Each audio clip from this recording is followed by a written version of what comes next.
अब हम लोग मार्क्सवाद को व्यवहारिक रूप देने वाले लेनिन के बारे में पढ़ेंगे।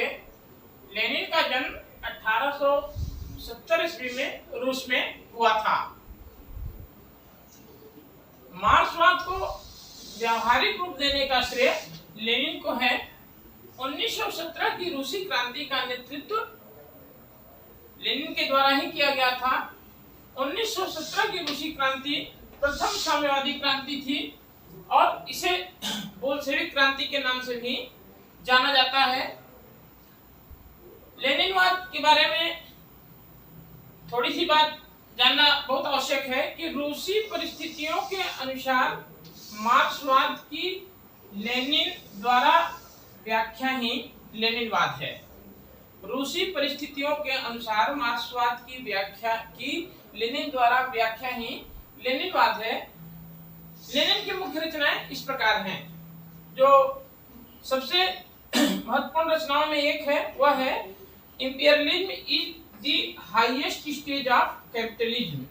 साम्राज्यवाद पूंजीवाद की सर्वोच्च अवस्था है।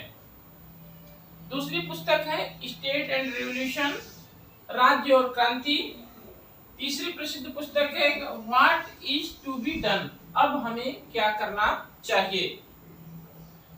लेनिन द्वारा मार्क्सवाद में कुछ नई चीजें जोड़ी गई और कुछ जो है रूसी परिस्थितियों के अनुसार उसमें संशोधन भी किया गया। जो पहला संशोधन महत्वपूर्ण है वह है कि लेनिन ने साम्राज्यवाद का सिद्धांत प्रतिपादित किया और उन्होंने यह बताया कि अब पूंजीवाद ने अपना स्वरूप बदल लिया है और यह बताया कि पूंजीवाद की सर्वोच्च अवस्था ही साम्राज्यवाद है। इसलिए हमको साम्राज्यवाद के विरुद्ध भी लड़ना है और साम्राज्यवाद को समाप्त करना है। दूसरे जो योगदान है, जो संशोधन है, वह है क्रांतिकारी मार्क्सवाद का सिद्धांत। लेनिन द्वारा मार्क्सवाद में जो बर्नस्टाइन आदि विचारकों द्वारा संशोधन किया जा रहा था, यह कहा जा रहा था कि नहीं जो है धीरे धीरे विकास होगा, परिवर्तन आएगा, हिंसक क्रांति की जरूरत नहीं है। उस बात का विरोध करते हुए लेनिन ने कहा कि परिवर्तन जो है वह हिंसक तरीके से आएगा, क्रांति के माध्यम से ही आएगा।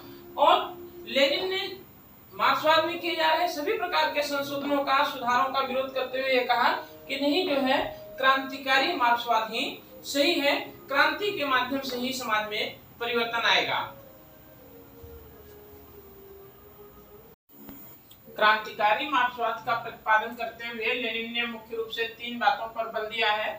पहला, क्रांति की अनिवार्यता पर बल, अर्थात क्रांति अनिवार्य रूप से होगी, बिना क्रांति के परिवर्तन नहीं लाया जा सकता है। वह धीरे धीरे संवैधानिक तरीकों से होने वाले परिवर्तनों का विरोधी था। उसका मानना था कि क्रांति ही जो है एक साधन है, क्रांति के माध्यम से ही समाज में परिवर्तन लाया जा सकता है। दूसरी चीज लेनिन ने जिस बात पे बल दिया वह है क्रांति की रणनीति। लेनिन का यह मानना है कि क्रांति एक कला होती है और पूरे जोश के साथ बिना किसी तैयारी के क्रांति करने से क्रांति कभी भी सफल नहीं हो सकती है। क्रांति के लिए रणनीति बनाना बहुत जरूरी है। और तीसरी चीज जो महत्वपूर्ण बात है बहुत, वह है कि लेनिन ने साम्यवादी दल की भूमिका की पहली बार जो है मार्क्सवादी चिंतन में महत्वपूर्ण ढंग से चर्चा की और जो है लेनिन के द्वारा साम्यवादी दल को, कम्युनिस्ट पार्टी को क्रांति का हरावल दस्ता बताया गया। हरावल दस्ते का अर्थ है कि क्रांति का नेतृत्व कम्युनिस्ट पार्टी के द्वारा ही किया जाएगा। और उसमें भी जो है लेनिन ने साम्यवादी दल को मार्गदर्शक माना है। मार्गदर्शक का अर्थ है विन गॉड, दैट मींस मार्गदर्शक, कि वह जो है सर्वहारा वर्ग के लोगों को, श्रमिकों को जागरूक करेगा और पार्टी जो है लोगों को अंदर जागरूकता लाएगी, वर्गीय चेतना विकसित करेगी और तब क्रांति होगी।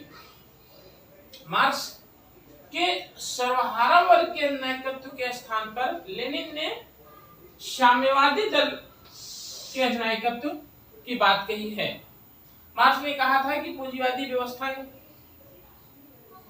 क्रांति के बाद सर्वहारा वर्ग के नायकत्व में बदल जाएगी। अर्थात जो है पूंजीवादी व्यवस्था क्रांति के बाद सर्वहारा वर्ग का नायकत्व वहां स्थापित हो जाएगा। उसके स्थान पर लेनिन का यह मानना है कि श्रमिक जो है सर्वहारा वर्ग के नायकत्व के स्थान पर साम्यवादी दल का अधिनायकत्व स्थापित होगा।